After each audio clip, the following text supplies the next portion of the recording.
નમસ્કાર વિદ્યાર્થી મિત્રો, હું છું મનીષા કોકણી અને મારી યુટ્યુબ ચેનલ પર આપ સૌનું હાર્દિક સ્વાગત છે. વિદ્યાર્થી મિત્રો, આ વિડીયોમાં આપણે ગરીબીના આર્થિક કારણોનો વિગતે પરિચય મેળવીશું. આર્થિક કારણો એટલે એવા કારણો જે મોટાભાગે આવક સાથે સંકળાયેલા છે અને આવક નીચી રહેવાના કારણે જે મોટાભાગે ગરીબી જોવા મળે છે તેવા કારણોને આર્થિક કારણો કહેવાય. એમાં પહેલું છે શ્રમિક દીઠ નીચી ખેત ઉત્પાદકતા.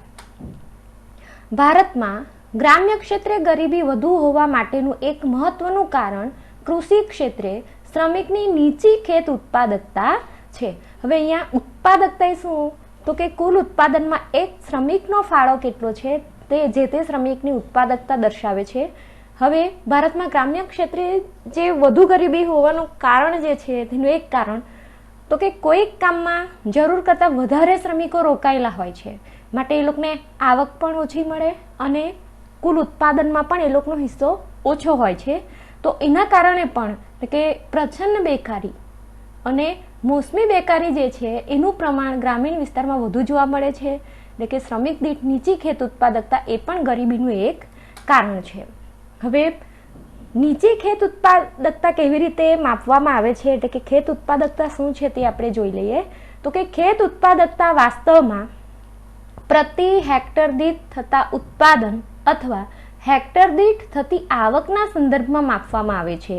એટલે કે અહીં આપણે શ્રમિક દીઠ નીચી ખેત ઉત્પાદકતાને સમજવા માટે પહેલા તો ખેત ઉત્પાદકતા એ શું છે તો કે પ્રતિ હેક્ટર દીઠ થતા ઉત્પાદન, એટલે કે એક હેક્ટર જમીન વિસ્તાર છે તો એમાં વર્ષ દરમિયાન કુલ કેટલું ઉત્પાદન થાય છે એનું પ્રમાણ પહેલાં તો જાણવું પડે છે અને ત્યાર પછી કુલ ઉત્પાદનમાં કેટલા શ્રમિકો રોકાયેલા એ પ્રમાણે પછી શ્રમિક દીઠ ઉત્પાદકતા શોધવામાં આવે છે. તો અહીં શ્રમિકની ઉત્પાદકતા એનું સૂત્ર અહીં આપેલું છે, કુલ કૃષિ ઉત્પાદન ભાગ્યા એટલે કે છેદમાં કૃષિમાં રોકાયેલા કુલ શ્રમિકો.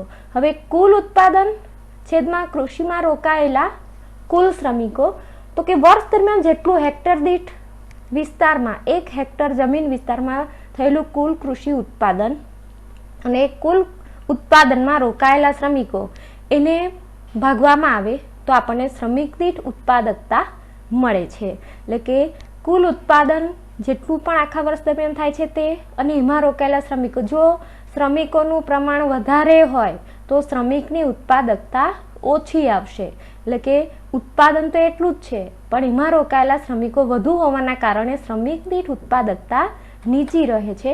હવે શ્રમિક દીઠ ઉત્પાદકતા શા માટે નીચી રહે છે એના કેટલાક કારણો આપણે જોઈએ. તો કૃષિ ક્ષેત્રે સિંચાઈની સગવડનો અભાવ, એટલે કે કૃષિ ક્ષેત્રે સિંચાઈની સગવડનો અભાવ એનો અર્થ એ થાય કે વર્ષ દરમિયાન એક કરતાં વધુ એટલે કે 1 થી 2 જ પાક લેવાય છે, એથી વધારે લેવાતો નથી.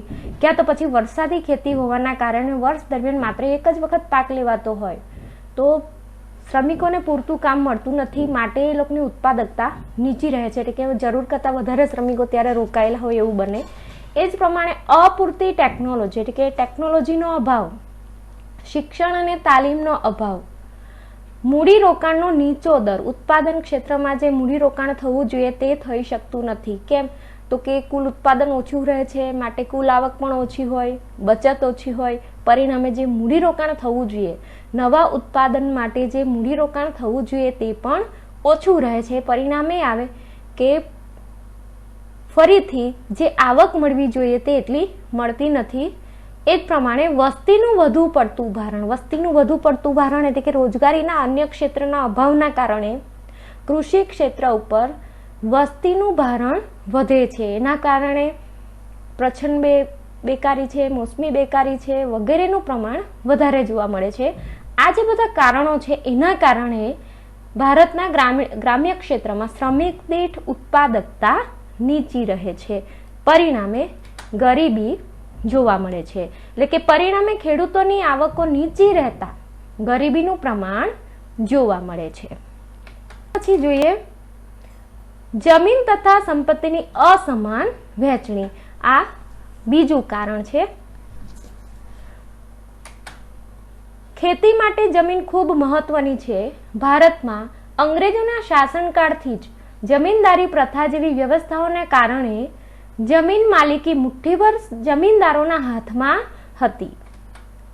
આ વર્ગ ખેતી સાથે પ્રત્યક્ષ રીતે સંકળાયેલો ન હોવાથી તેઓને ખેતી ક્ષેત્રના વિકાસ માટે મૂડીરોકાણમાં રસ ન હતો. હવે અહીંયા આપણે જોઈએ તો કે જમીન તથા સંપત્તિની અસમાન વહેંચણી, તો કે આખા આપણે ભારત દેશની વાત કરીએ તો કે જે જમીન ધારણ જે છે એમાં આપણે ખેડૂતોને જુદા જુદા વર્ગમાં વહેંચીએ તો સીમાંત ખેડૂતો, નાના ખેડૂતો, મધ્યમ અને મોટા ખેડૂતો. તો મોટા ખેડૂતો પાસે કુલ જમીન વિસ્તારનો મોટો ભાગ એ મોટા ખેડૂતો પાસે છે, જ્યારે સીમાંત અને નાના ખેડૂતો પાસે જમીનનું ખૂબ ઓછું પ્રમાણ છે. તો એનું જે એક કારણ છે તો કે ભારતમાં અંગ્રેજોના શાસનકાળથી જમીનદારી પ્રથા હતી, એટલે કે જમીનનો માલિક કોણ? તો કે જમીનદાર, એટલે કે મુઠ્ઠીભર જમીન માલિકોના હાથમાં હતી અને જે ખેતી ક્ષેત્ર સાથે સંકળાયેલા છે એવા લોકો એ જમીનના માલિક હતા નહીં. પરિણામે આવ્યું એટલે કે જે જમીનદારી પ્રથા હતી તો જમીનદારો જે પ્રત્યક્ષ રીતે સંકળાયેલા ન હોવાથી ખેતી ક્ષેત્રના વિકાસ માટે મૂડીરોકાણમાં રસ ન હતો. એટલે કે જે જમીનદારો છે જાતે ખેતી કરતા નથી પણ ખેડૂતોને ભાગે આપીને કે મજૂરો રોકીને ખેતી કામ કરે છે, માટે ખેતી ક્ષેત્રના વિકાસમાં એ લોકોને ખાસ રસ હતો નહીં, માટે મૂડીરોકાણ ઓછું થતું, માટે આપણી ખેતીનો એટલો વિકાસ થયો નહીં. બીજું એક જે કારણ છે તો કે બીજી તરફ જમીન પર ખેતી કરનાર ખેડૂત ખેત મજૂર કે ભાગ્યો હતું. ખેત મજૂર અને ભાગ્યો એટલે તો કે મૂળ માલિક નથી પણ ભાગેથી જમીન રાખીને ખેતી કામ કરે છે. તો એ ખેત મજૂરી કરે છે, ક્યાં તો પછી ભાગીદારીમાં કાં તો ભાગ્યામાં અમુક ટકા ઉત્પાદનનો અમુક ભાગ જમીનદારને આપવો એ પ્રમાણે ભાગ્યામાં ખેતી કરે છે. જેમની પોતાની જમીન માલિકી ન હોવાથી તેઓને પણ ખેતી ક્ષેત્રે મૂડીરોકાણમાં રસ ન હતો. હવે બંને પક્ષે આપણે જોઈએ તો કે પેલા મૂળ માલિક છે પણ એ લોકો જાતે એટલે કે પ્રત્યક્ષ સંકળાયેલા નથી માટે મૂડીરોકાણમાં રસ નથી. બીજી તરફ ખેડૂત તો એ મૂળ માલિક નથી, ખેત મજૂર કે ભાગ્યાની રીતે કરે છે, માટે માલિક ન હોવાથી એને ખેતી ક્ષેત્રે મૂડીરોકાણમાં રસ ન હતો. પરિણામે આવ્યું કે ખેતી ક્ષેત્રે ખેત ઉત્પાદન અને ખેત ઉત્પાદકતા નીચી રહેતા ગરીબીનું પ્રમાણ ઊંચું જોવા મળ્યું. ત્યાર પછી ત્રીજું કારણ જોઈએ, નાના અને ગૃહ ઉદ્યોગોનો અલ્પ વિકાસ. ભારતમાં બીજી પંચવર્ષીય યોજનાથી આર્થિક વિકાસની વ્યૂહરચનાના ભાગરૂપે પાયાના અને ભારે ઉદ્યોગોને મહત્વ આપવામાં આવ્યું. એટલે કે આપણે બધા જાણીએ છીએ કે બીજી પંચવર્ષીય યોજનાથી જ આપણે ઔદ્યોગિકરણની નીતિ અપનાવેલી અને એ ઔદ્યોગિકરણની નીતિમાં આપણે પાયાના અને ભારે કહી શકાય એવા ઉદ્યોગોના ને અગ્રિમતા આપેલી. પરિણામે આવ્યું કે સૌથી મહત્વના કહી શકાય તેવા ખેતી ક્ષેત્ર અને ખેત આધારિત જે અન્ય વ્યવસાયો છે તે તેમજ નાના અને ગૃહ ઉદ્યોગો એનો પૂરતો વિકાસ થયો નહીં. પરિણામે એ આવ્યું કે મોટાભાગના લોકો બેકાર અને ગરીબ બન્યા. એટલે કે ગ્રામ્ય ક્ષેત્રે નાના અને ગૃહ ઉદ્યોગ કે જેમનો રોજગારી, ઉત્પાદન અને આવકમાં ખૂબ મોટો ફાળો છે તેની અવગણના થઈ. એટલે કે બીજી પંચવર્ષીય યોજનાથી જ ગ્રામ્ય ક્ષેત્રે જે નાના અને ગૃહ ઉદ્યોગો છે જે સૌથી વધારે લોકોને રોજગારી આપે છે, કુલ ઉત્પાદનમાં જેનો ફાળો ખૂબ મોટો છે અને રાષ્ટ્રીય આવકમાં પણ જેનો હિસ્સો મોટો છે, તો તેની અવગણના થઈ. આ ઉપરાંત ખેતીની સાથે સંલગ્ન જેવા ઉદ્યોગો જેવા કે પશુપાલન, ડેરી ઉદ્યોગ, મત્સ્યપાલન વગેરેના ઓછા વિકાસના કારણે મોસમી બેકારી વધુ જોવા મળે છે, તેથી ગરીબીનું પ્રમાણ ઊંચું રહ્યું છે. એટલે કે આપણે જોઈએ તો કે બીજી પંચવર્ષીય યોજનાથી આપણે પાયાના ભારે ઉદ્યોગોને વધુ મહત્વ આપવામાં આવ્યું. એની સાથે સાથે નાના ઉદ્યોગો અને ગૃહ ઉદ્યોગો જે ખૂબ મહત્વના છે એની અવગણના થઈ અને ખેતી સાથે સંલગ્ન જે ઉદ્યોગો છે એનો પણ ઓછો વિકાસ થયો. પરિણામે આવ્યું કે ગ્રામ્ય વિસ્તારની અંદર મોસમી બેકારી એટલે વર્ષનો પૂરા સમય કામ મળતું નથી, અમુક સમય કામ મળે ને બાકીનો સમય એ લોકો કામ વિનાનું બેસી રહેવું પડતું હોય એવી સ્થિતિને આપણે મોસમી બેકારી કહીએ. તો મોસમી બેકારી વધુ જોવા મળે છે, તેથી ગરીબીનું પ્રમાણ ઊંચું રહ્યું. ત્યાર પછી ચોથું કારણ જોઈએ, ઝડપી વધતા ભાવો. વધતા ભાવો ગરીબીને ગંભીર રીતે અસર કરે છે, એટલે કે મોંઘવારી. આપણે જોઈએ કે ચીજ વસ્તુ અને સેવાઓના સતત ભાવ વધતા જાય, આવા સંજોગોમાં મધ્યમ વર્ગ અને ગરીબ વર્ગ, એમાં ગરીબ વર્ગને સૌથી વધારે ગંભીર અસર થાય છે. તો વધતા ભાવે ગરીબીને ગંભીર રીતે અસર કરે છે.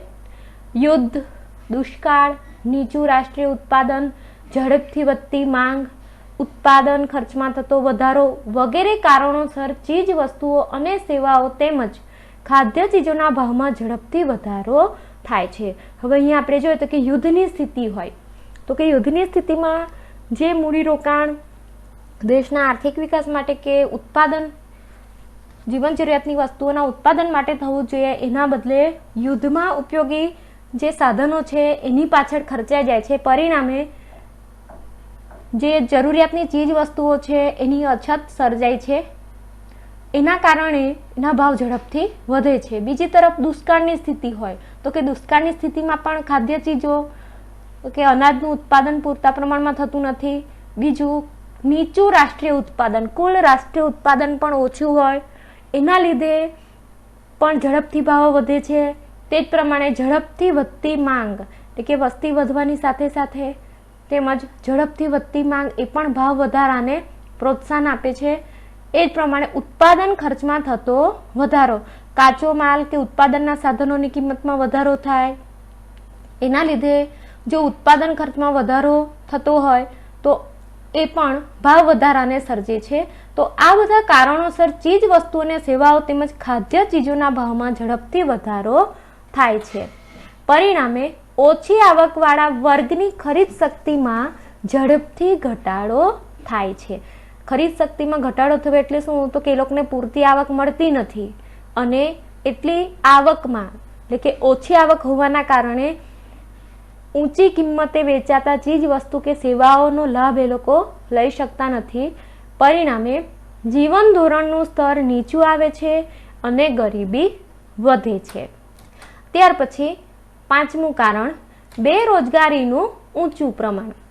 ભારતમાં મોટાભાગની વસ્તી ગામડાઓમાં ખેતી પર નભે છે, પરંતુ મોટાભાગની ખેતી વરસાદી ખેતી છે, એટલે કે સિંચાઈની સગવડનો અભાવ હોવાના કારણે અને મોટાભાગના જે ખેડૂતો છે તો કે લોકોની આર્થિક સ્થિતિ નબળી હોવાના કારણે સિંચાઈની જે સુવિધા એ લોકોને મળવી જોઈએ એ પૂરતી મળતી નથી, એટલે કે પોતાના સાધનો પણ એ લોકો મેળવી શકતા નથી. તો આ જે કેટલાક કારણો છે એ પણ અહીં જવાબદાર ગણી શકાય. એટલે કે મોટાભાગની ખેતી વરસાદી ખેતી હોવાથી વર્ષમાં એક કે બે જ પાક લેવાય છે, એટલે કે ચોમાસું ને શિયાળુ, એમાં બે પાક લઈ શકાય. આથી ખેતી ક્ષેત્રે મોટા પ્રમાણમાં મોસમી બેકારી જોવા મળે છે. દાખલા તરીકે ખેત મજૂર છે તો ખેત મજૂરને ચોમાસામાં ભરપૂર કામ મળે અને ત્યાર પછી બાકીનો સમય એને કામ વિનાનું રહેવું પડે છે. એ જ પ્રમાણે દાખલા તરીકે કડિયા, તો એ લોકોને પણ ચોમાસામાં કામ વિનાનું બેસી રહેવું પડે છે અને વર્ષના બીજા સમયગાળા દરમિયાન એ લોકોને કામ મળે છે. એટલે કે જે ખેતી ક્ષેત્રે મોટા પ્રમાણમાં મોસમી બેકારી જોવા મળે છે તો એમાં મોટા ભાગે આપણે જોઈએ તો કે એક કે બે જ પાક લેવાય છે. પરિણામે આખા વર્ષ દરમિયાન જે ખેત મજૂરો છે એને પૂરતી રોજગારી મળતી નથી. એનું કારણ પણ અહીં આપણે એના લીધે પણ ગરીબી ઉદ્ભવે છે એમ આપણે કહી શકીએ. બીજી તરફ ઝડપથી વધતી વસ્તી અને સંયુક્ત કુટુંબ પ્રથાના કારણે ખેતી પર વસ્તીનું ભારણ વધતા પ્રચ્છન્ન બેકારી વધે છે. ઝડપથી વધતી વસ્તી, આગળ આપણે જોઈ ગયા કે ગ્રામ્ય વિસ્તારમાં રોજગારી માટેના અન્ય ક્ષેત્રનો અપૂરતો વિકાસ કે બીજી રોજગારીની તકો મળતી નથી, માટે મોટાભાગના લોકો રોજગારી માટે ખેતી ઉપર આધાર રાખે છે. તો ઝડપથી વધતી વસ્તીના કારણે મોટાભાગે ખેતી પર વસ્તીનું ભારણ વધે છે. બીજી તરફ સંયુક્ત કુટુંબ પ્રથા, તો કે એક બે જણની જરૂર હોય એના બદલે વધારે લોકો ખેતી કાર્યમાં રોકાઈ જાય અને કુલ ઉત્પાદનમાં એ લોકોનો ફાળો કંઈ ખાસ હોતો નથી, એટલે કે શૂન્યવત હોય છે. તો આ સંયુક્ત કુટુંબ પ્રથાના કારણે ખેતી પર વસ્તીનું ભારણ વધે છે. પરિણામે પ્રચ્છન્ન બેકારી વધે છે. હવે પ્રચ્છન્ન બેકારી એનો પરિચય આપણે 11મા ધોરણમાં પણ થોડોક મેળવી ગયેલા અને 6થા ચેપ્ટરની અંદર પણ આપણે આ બેકારીનો પરિચય ફરીથી મેળવવાના જ છીએ, પણ પ્રચ્છન્ન બેકારી કોને કહેવાય? તો કે વ્યક્તિ દેખીતી રીતે શ્રમ કાર્યમાં રોકાયેલો હોય એમ લાગે, પરંતુ કુલ ઉત્પાદનમાં તેનો ફાળો શૂન્યવત હોય તો તેને પ્રચ્છન્ન બેકારી કહેવાય છે. તો આવી સ્થિતિ છે મોટા ભાગે, એટલે કે જ્યાં 10 લોકોનું કામ હોય ત્યાં 15 લોકો રોકાયેલા હોય અને કુલ ઉત્પાદન તો એટલું જ થતું હોય. તો એ રીતે પ્રચ્છન્ન બેકારી મોટા ભાગે કૃષિ ક્ષેત્રમાં વધુ જોવા મળે છે. તો મિત્રો, આ વિડીયોમાં ફક્ત આટલું જ. હવે આવતા વિડીયોમાં આપણે ગરીબીના સામાજિક કારણોનો પરિચય મેળવીશું.